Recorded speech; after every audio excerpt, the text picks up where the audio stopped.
A hi all welcome back to our little chick vlogs. Today vlog వచ్చేసి we are going to Gokarna. This is such a beautiful and lovely and also most historical place అన్నమాట. మీరు వినే ఉంటారు, మహాబలేశ్వర దేవాలయం ఇక్కడే ఉంటుంది. చాలా అంటే చాలా పాపులర్. అండ్ ఇక్కడ మనకి కంప్లీట్గా హిల్ స్టేషన్ పైన ఉంటుంది ఏరియా. మనకి పక్కనే బ్యూటిఫుల్ బీచెస్ ఉంటాయి. మీరు చూడొచ్చు రోడ్డు టువర్డ్స్ ఎంత చక్కగా కొబ్బరి చెట్లు ఉన్నాయో. అండ్ సీనరీ అయితే చాలా అంటే చాలా బాగుంటుంది. మీకు లెఫ్ట్ సైడ్లో కనిపిస్తుంది, అక్కడ సాల్ట్ కల్టివేషన్ చేస్తున్నారు. మనం సముద్రం పక్కనే ఉంటుంది కాబట్టి వీళ్ళకి అరేబియన్ సీ, సో అక్కడ నుంచి వీళ్ళకి పక్కన తీసుకొచ్చి ఇక్కడ సాల్ట్ కల్టివేట్ చేస్తున్నారు. సో ఇక్కడ మనం రైట్ టర్న్ చేసుకొని కొంచెం ముందుకెళ్తే ఇదే రూట్లో అప్రాక్సిమేట్లీ మెయిన్ రోడ్ నుంచి మనకు ఒక 12 కిలోమీటర్స్ అలా ఉంటుంది ఆ ప్లేస్. సో రోడ్ అయితే కొంచెం కంజెస్టెడ్గానే ఉంటుంది, but this is a must visit place. ఎవరైతే నార్త్ కర్ణాటక ట్రిప్ వేస్తారో గోకర్ణ, మృదేశ్వర్, హంపి, సో ఇవన్నీ చాలా అంటే చాలా must visited places. So just now we reached Gokarna town అనమాట. ఒకప్పుడు విలేజ్, బట్ ఇప్పుడు అందరూ టూరిస్టులు వాళ్ళు వీళ్ళు పెరిగిపోయి విలేజ్ కాస్త కంప్లీట్గా టౌన్గా అయిపోయింది. రోడ్స్ అయితే కొంచెం కంజెస్టెడ్గా ఉన్నాయి.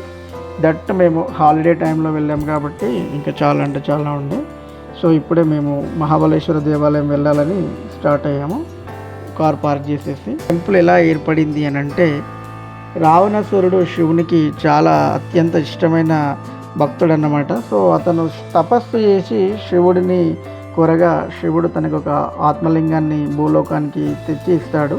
కానీ శివుడు తనకిచ్చిన ఆత్మలింగం స్వభావం ఏంటి అంటే, భూమి మీద ఆ లింగం ఎక్కడ పెడితే అక్కడే స్థాపితమవుతుంది, తిరిగి దాన్ని ఎత్తడానికి ఎవరికి వీలు కాదని చెప్తాడు. సో రావణాసురుడు వచ్చేసి ఏమనుకుంటాడంటే, ఈ లింగాన్ని లంకలో ప్రతిష్ఠించాలి అనుకుంటాడు.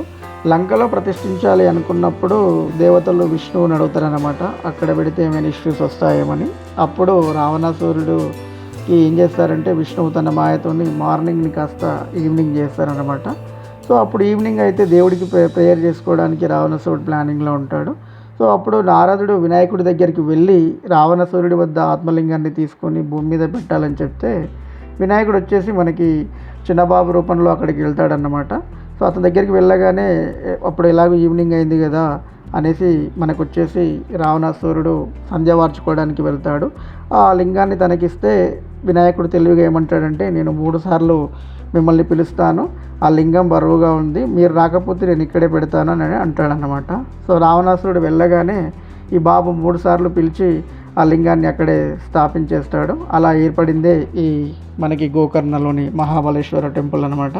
సో చాలా అంటే చాలా famous temple. So must visit place. So మనకి టెంపుల్ పక్కనే మనకి చాలా బ్రాస్ షాప్స్, ఈ బ్యాంగిల్ స్టోర్స్, లేడీస్ సంబంధించినవి, అలాగే డ్రై ఫ్రూట్స్ చాలా అంటే చాలా ఉంటాయి. సో అక్కడ నుండి మేము వచ్చేసి ఇప్పుడే పక్కనే మనకి గోకర్ణ మెయిన్ బీచ్ ఉంటుంది. సో ఈ బీచ్ చాలా బాగుంటుంది. జనరల్గా అయితే ఇక్కడ ఈ బీచ్లో పూర్వకాలంలో అయితే ఈ బీచ్లో ఇక్కడ స్నానం చేసేసి తర్వాత టెంపుల్ని దర్శించుకునే వాళ్ళు. మనకి మహాబలేశ్వర్ టెంపుల్ పక్కనే వినాయకుడు టెంపుల్ కూడా ఉంటుందన్నమాట, అది కూడా దర్శించుకోవచ్చు.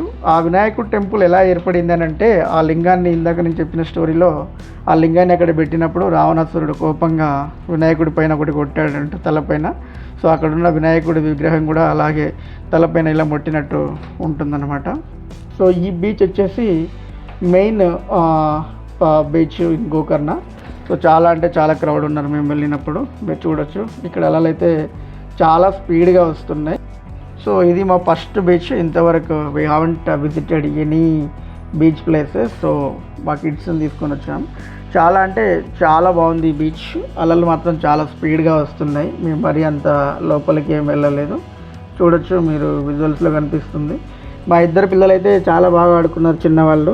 బట్ మా పెద్ద పాప మాత్రం టూ స్కేరీ అండ్ అసలు తను రాను కూడా రాలేదు. నేనే చాలాసార్లు ఎత్తుకొని ప్రయత్నం చేసి మళ్ళీ తీసుకొచ్చి మళ్ళీ పెట్టేసి మళ్ళీ ఎత్తుకొచ్చి మళ్ళీ కూర్చోబెట్టి ఏదో అట్లా ఆడిపించాను.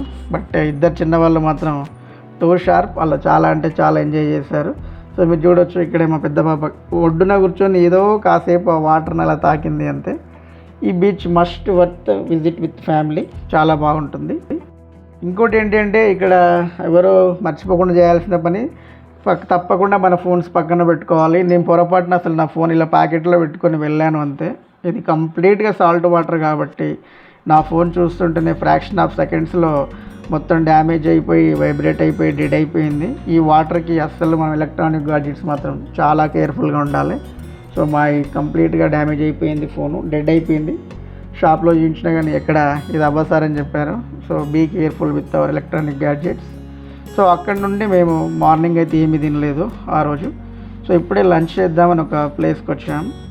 బట్ ఇక్కడ గోకర్ణలో ఫుడ్ విషయానికి వస్తే ఎస్పెషల్లీ ఫ్రమ్ నార్త్ కర్ణాటక రీజియన్లో ఆఫ్టర్ హంపి ఈ ఫుడ్ మనం టేస్ట్ చేయలేము. అసలు ఎంత చప్పగా ఉందంటే అసలు అది ఫుడ్ తింటున్నామా, మనం ఏమన్నా బెల్లం అన్నం తింటున్నామా అన్న ఫీలింగ్ ఉంది. కానీ ఫుడ్ అస్సలు మనం తినలేము. మన వల్ల కాదు ఆ ఫుడ్ తినడం. ఏదో తిన్నామంటే తిన్నాం, అదేదో మేము ఒకటి ఆర్డర్ పెట్టుకున్నాము ఆ ఫుడ్. సో అది నువ్వు బిర్యానీ తీసుకో, ఫిష్ తీసుకో, ఏది తీసుకో, ఒకటే గ్రేవీ వేస్తున్నారు. అది ఏం గ్రేవీయో కానీ ఆ ఫుడ్ మనం తినలేము, మన వల్ల కాదు. సో అక్కడ నుండి స్టార్ట్ అయిపోయి ఇంకొక 2 బీచెస్ ఉంటాయి ఇక్కడ, హుబ్లీ అండ్ ఓమ్. ఆ బీచెస్ ఉంటాయి. ఆ బీచెస్ కూడా చాలా పాపులర్ డెస్టినేషన్స్. సో మేము ఇప్పుడు ఓమ్ బీచ్కి వెళ్తున్నాం. ఈ ఓమ్ బీచ్ అనే ప్లేస్ ఏంటి అంటే మనం పైనుండి చూస్తే ఇది కంప్లీట్గా ఓమ్ అనే షేప్లో ఉంటుంది. అందుకని ఆ బీచ్కి ఓమ్ బీచ్ అని పెట్టారు. ఇది కంప్లీట్గా మనకి హిల్ ట్రెక్ లాగా ఉంటుందన్నమాట, హిల్ పైన ఉంటుంది. సో మనం అక్కడికి వెళ్ళి కార్ పార్క్ చేశాక అప్రాక్సిమేట్లీ అరౌండ్ ఒక ఎంత లేదన్నా ఒక 100 స్టెప్స్ దిగాల్సి ఉంటుంది. But must visit place, especially with కిడ్స్తో వెళ్ళిన వాళ్ళు, ఫ్యామిలీతో వెళ్ళిన వాళ్ళు చాలా అంటే చాలా బాగుంటుంది ఈ బీచ్. సో మనం గోకర్ణ చేరుకోవడానికి like we are having a couple of options from Hyderabad via train, by bus. మేమైతే కార్లో వచ్చాం. సో మనం బస్లో రావాలి అనుకుంటే మనం నార్మల్గా ప్రైవేట్ ట్రావెల్స్ బుక్ చేసుకోవచ్చు. అవి మనం నైట్ అక్కడ మనం అరౌండ్ ఒక 10కి అలా బయలుదేరితే ఇక్కడ morning 8 to 9 approximately 12 to 13 hours జర్నీలోపు దింపేస్తారు. పర్ హెడ్ నాకు తెలిసి 1450 to 1500 ఉంటుంది. వయా ట్రైన్ అయితే మనకి అప్రాక్సిమేట్లీ 15 అవర్స్ దాకా జర్నీ పడుతుంది. మేబీ కాస్ట్ వచ్చేసి like around 550 to 600 like that based on the train reservation. So అలా మనం ఈ 2 వేస్లో మనం గోకర్ణకి చేరుకోవచ్చు. Gokarna must visit place. చాలా అంటే చాలా బ్యూటిఫుల్ బీచెస్ ఉంటాయి ఇక్కడ. ఇప్పుడు మీరు ప్రజెంట్ చూస్తున్న ఓమ్ బీచ్ అయితే చాలా బాగుంటుంది. ఎస్పెషల్లీ ఇక్కడ లో టైడ్ ఉండడం వల్ల పిల్లలు ఆడుకోవడానికి కానీ అవన్నీ ఉంటాయి. అండ్ మనకి స్టేస్ వచ్చేసి కూడా చాలా మినిమల్ రేట్స్లో మనకి టెంపుల్ దగ్గర ఉంటాయి. అండ్ యాజ్ వెల్ యాజ్ ఇక్కడ కూడా మనం నియరెస్ట్ బీచ్లో రూమ్ కానీ కాటేజ్ కానీ చూసుకోవచ్చు. మనకి మినిమం అరౌండ్ 600 to 700 కూడా స్టార్ట్ అవుతాయి ఒక సింగిల్ రూమ్ కాస్ట్ వచ్చేసి. బట్ అవి కొంచెం మనకి బీచెస్కి వీటికి దూరంగా ఉంటుంది. మళ్ళీ మనం ట్రాన్స్పోర్టేషన్ పెట్టుకొని వెళ్ళాల్సి ఉంటుంది. కొంచెం నియర్ బై బీచ్ని అయితే అరౌండ్ 1500 to 2000 సింగిల్ రూమ్స్ అయితే. లేదు అంటే రిసార్ట్, కాటేజ్ అట్లాంటి ప్లేస్లో అయితే minimum 3000 to like above based on that 4000 like that. చాలా అంటే చాలా బాగుంటుంది ఈ ప్లేసెస్ అన్నీ. అండ్ ఇక్కడ మనం చూడొచ్చు, ఇప్పుడే మేము వాటర్లోకి దిగి ఇంతకుముందు ఆల్రెడీ మెయిన్ బీచ్లోకి వెళ్ళాం. సో ఇక్కడ కూడా కొంచెం చూద్దాం, వాటర్ ఎక్స్పీరియన్స్ చేద్దాం. మళ్ళీ మన రామ్ కదా అనేసి ఇప్పుడే వాటర్లోకి దిగాము. మా పిల్లలు అయితే చాలా అంటే చాలా బాగా ఆడుకుంటున్నారు. ఇప్పుడే మన విజువల్స్లో సన్సెట్ అవుతుంది. చాలా అంటే చాలా బ్యూటిఫుల్గా ఉంది. మా పెద్ద బాబు ఇప్పుడే కొంచెం ధైర్యం తెచ్చుకొని వాటర్లో ఆడడం ప్రాక్టీస్ చేసింది. ఇంకా చిన్నపిల్లలు అయితే చెప్పక్కర్లేదు, మీరు చూస్తున్నారు. This is like such a beautiful place అండి ఈ ప్లేస్ వచ్చేసి.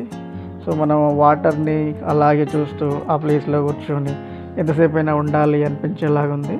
సో మనకి ఇక్కడ పక్కనే ఇక్కడ కూడా మనకి చిన్న రూమ్స్ అవైలబుల్గా ఉన్నాయని చెప్పాను కదా, అక్కడే మనకి చిన్న shops, cool drinks, coffee shops అవి కూడా ఉన్నాయి.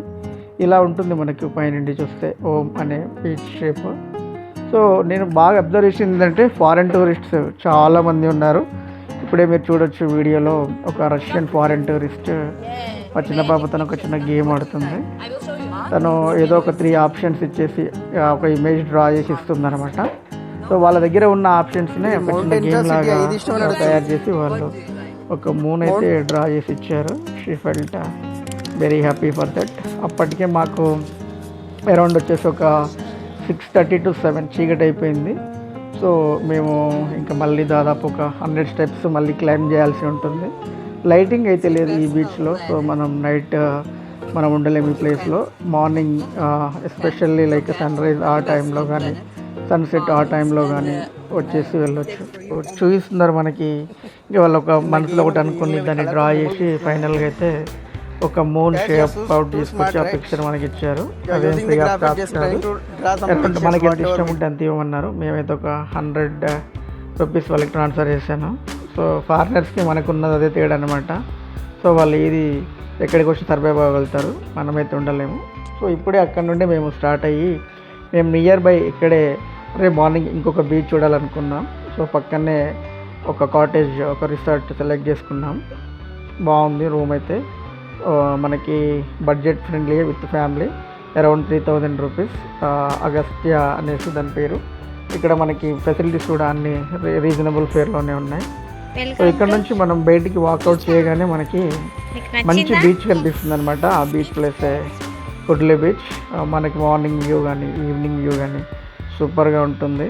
ఆ ప్లేస్ వచ్చేసి మనకి కరెక్ట్గా ఇవన్నీ ఆ front view of the resort కన్నీ మనకి బీచెస్ ఉంటాయి అనమాట. ఇది మేము తీసుకున్న రూము 3000 అరౌండ్ 3400 అలా పడింది. సో మస్ట్ వర్తి విత్ ఫ్యామిలీతో వచ్చిన వాళ్ళైతే. సో మనకి అరౌండ్ మినిమం ఇందాక చెప్పినట్టు 600 to 700 కూడా ఉన్నాయి. But okay, this is reasonable. So అక్కడ నుండి రూమ్లో మేము వెళ్ళి కాసేపు అయిన తర్వాత నైట్ వ్యూ చూద్దామని చెప్పేసి కొంచెం ముందుకు వెళ్ళినాం. పక్కన ఒకటి ప్రైవేట్ పార్టీ అవుతుంది, మోస్ట్లీ ఫారినర్స్ ఉన్నారు. సో మేము కొంచెం ముందుకు వెళ్ళి చూసామని లైటింగ్ కూడా బాగుంది. మా చిన్న పాప ఆడుకుంటుంది ఇసుకతో. సో తను చూపిస్తుంది ఇసుక చేతిలో పట్టుకొని. ఎవరైతే మా వీడియోస్ చూస్తున్నారో please like, watch, share and subscribe. అది మాకు చాలా హెల్ప్ అవుతుంది కంటెంట్ ఇంకొంచెం క్రియేట్ చేయడానికి. మేము న్యూగా వచ్చాం కాబట్టి. Thanks for watching. ఒక్కసారి అలల సౌండ్ వినండి ఎంత బాగా వస్తుందో.